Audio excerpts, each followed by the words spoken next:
country is ourselves and the land where we live. It is patriotic to love our country. It is a moral duty because the fulfillment of our social nature requires it. We cannot be self-sufficient in everything. Our human destiny is intertwined with the others. Country, state, and government. Country means either the land, the people, or the government of the state. As the land, we refer to it as fatherland or motherland. Kumbaga, ito yung kinalakihan natin, our very own country. Country means also people, ourselves. It is a community of persons united by the same ideals. In this sense, country is called a state. It is a social contract among a group of people binding themselves towards their common welfare. Country means also government. This refers to the body of principles, moral standard, and laws with which the function and goals of the state shall be administered and attained.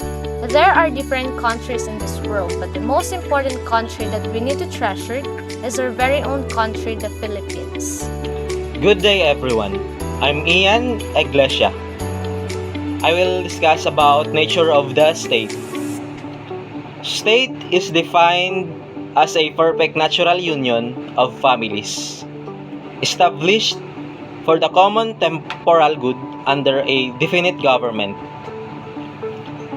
The state is natural society. It is expressive of human nature towards group cohesiveness. Perfect society. It is complete in itself and doer not require a higher form of society to regulate its functions. Union of families. It takes the family as its basic unit and the members thereof as its citizens. Common temporal good. Its primary purpose is the physical survival and prosperity of its members. Under a definite government, it determines authority and the rule of law as essential to its integration. Types of government. One is a civil government. Second, an ecclesiastical government. Aristotle distinguished 6 different types of government. First, monarchy, a government conducted by a single person in the public interest. Second, tyranny, a government conducted by a single person primarily for his own private interest. Third, aristocracy, a government conducted by a majority in the public interest. Fourth, oligarchy, a government conducted by a minority primarily for their own interest. Polity, a government conducted by a majority of people for the public interest. Democracy, a government conducted by a majority of the people primarily for their own interest. The best practicable government, according to Aristotle, is a combination of democracy and oligarchy, since this provides that neither the rich nor the poor possesses supreme powers. He calls this government fall within the Aristotelian classification, although we call them by the different names. For example, tyranny is known to us a dictatorship. Aristocracy takes the form of parliamentation government. Oligarchy is authoritarian government. Hi everyone, it's me, Meica Muit, and I will tackle about the duties of the state. The purpose of our government is defined in the Constitution. The prime duty of government is to serve and to protect the people. The government may call upon the people to defend the state, and in the fulfillment thereof, all citizens may be required under condition provided by law to render personal military or civil service. Here are some sections for duties of the state. Section 9. The state shall promote a just and dynamic social order that will ensure the prosperity and independence of the nation and free the people from poverty through policies that provide adequate social services, promote full employment, a rising standard of living, and an improved quality of life for all. Section 10. The state shall promote social justice in all phases of national development. Section 11. The state values of the dignity of every human person and guarantees full respect for human rights. Section 12. The state recognizes the sanctity of family life and shall protect and strengthen the family as a basic autonomous social institution. It shall equally protect the life of the mother and the life of the unborn from conception. The natural and primary right and duty of parents in the rearing of the youth for civic efficiency and the development of moral character shall receive the support of the government. Section 14. The state recognizes the role of women in nation building and shall ensure the fundamental equality before the law of women and men. Section 15. The state shall protect and promote the right to health of the people and instill health consciousness among them. Section 18. The state affirms labor as a primary social economic force. It shall protect the rights of workers and promote their welfare. Section 20. The state recognizes the indispensable role of the private sector, encourage private enterprise, and provides incentives to needed investment. Section 21. The state recognizes and promotes the rights of indigenous culture communities within the framework of national unity and development. Section 27. The state shall maintain honesty and integrity in the public service and take positive and effective measures against graft and corruption. So, we have the duties of citizen. We may draw from the state policies the general interest of the citizen insofar as he is a member of the states. The number one is to preserve the integrity of the state and to protect it from enemies from within and from without. 2. To respect and accept duly constituted authority and to abide by the laws of the land. 3.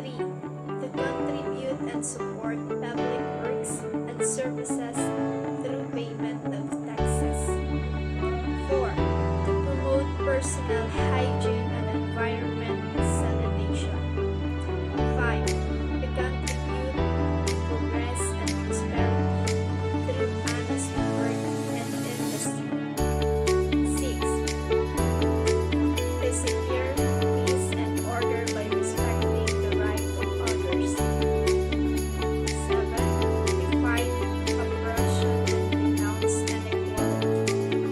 8. To develop oneself through education and to acquire a skill contributory to the progress of society. Number 9. To render public service efficiently and honestly.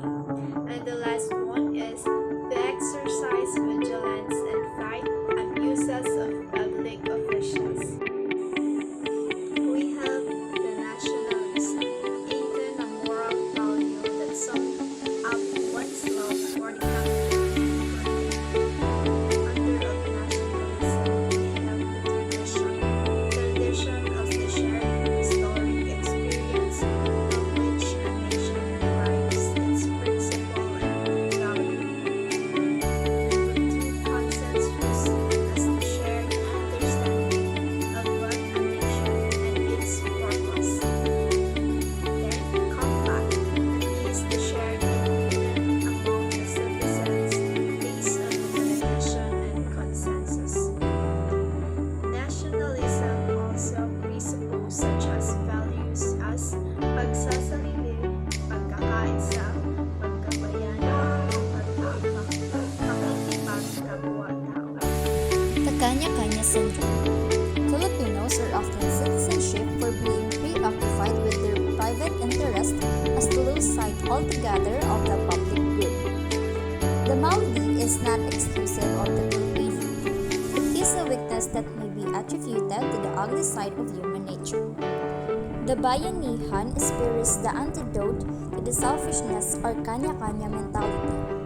Two other faults which drain our national human resources are colonial mentality and the crowd mentality. Subversion and rebellion. Subversion is an act intended to discredit, weaken, or overthrow an established civil government. Rebellion is the taking up of arms to overthrow an existing government. Subversion is immoral. Number 1, when it has no moral basis or justification. Number 2, when the means employed are immoral, such as lies or destruction of property. Number 3, when its aim is contrary to the dictates or reason. And number 4, when it brings more harm than good. Cooptietat is immunity or disobedience to lawfully constituted authority. The pastoral letters enumerate the following condition which may justify a violent overthrow of government. 1. There is manifest long-standing tyranny against the fundamental rights of the people and harm the common good of the country. 2. When all peaceful means to resolve the problem have been tried and exhausted. 3. When there is a reasonable or well-founded hope of success. And number 4. When the good to be obtained is proportionate to the damage and harm that would be inflicted. A pleasant day to everyone. I'm going to discuss about the internationalism and nationalism and the need of international understanding. Before we start, let me introduce myself first. I am Jocelyn Espiritu from BSE 1C. The terms internationalism and nationalism have different meanings. However, we just consider their political side. We are aware that internationalism is a political idea that encourages greater political or economic cooperation among states and people and has its ideological roots in socialism. An organization that believes in the importance of a particular geographic area and seek independence for its culture or ethnicity is said to be patriotic. Internationalism and nationalism is the unity of the human race, not in the sense that all men should have the same nature, but in the sense that all men have an effect on each other throughout the whole world. To be a good nationalist, one has to share the goals of the other peoples for a better life. Nationalism is the seed of internationalism, synthesis, culture, and development, Foundation for Nationalist Studies Incorporated 1985. So, nationalism does not exclude other people and races. It is in fact the step towards genuine brotherhood. The need of international understanding. The task of is not easy one, since there are natural barriers between the races. For one, there are cultural differences. For example, speaks a different language, the same words or gesture have different meaning to different people. The acknowledgement of all nation rights to a dignified life is a precondition of international understanding. It suggests eradicating values of cooperation and mutual understanding, as well as ignorance, prejudice, and fear of violence.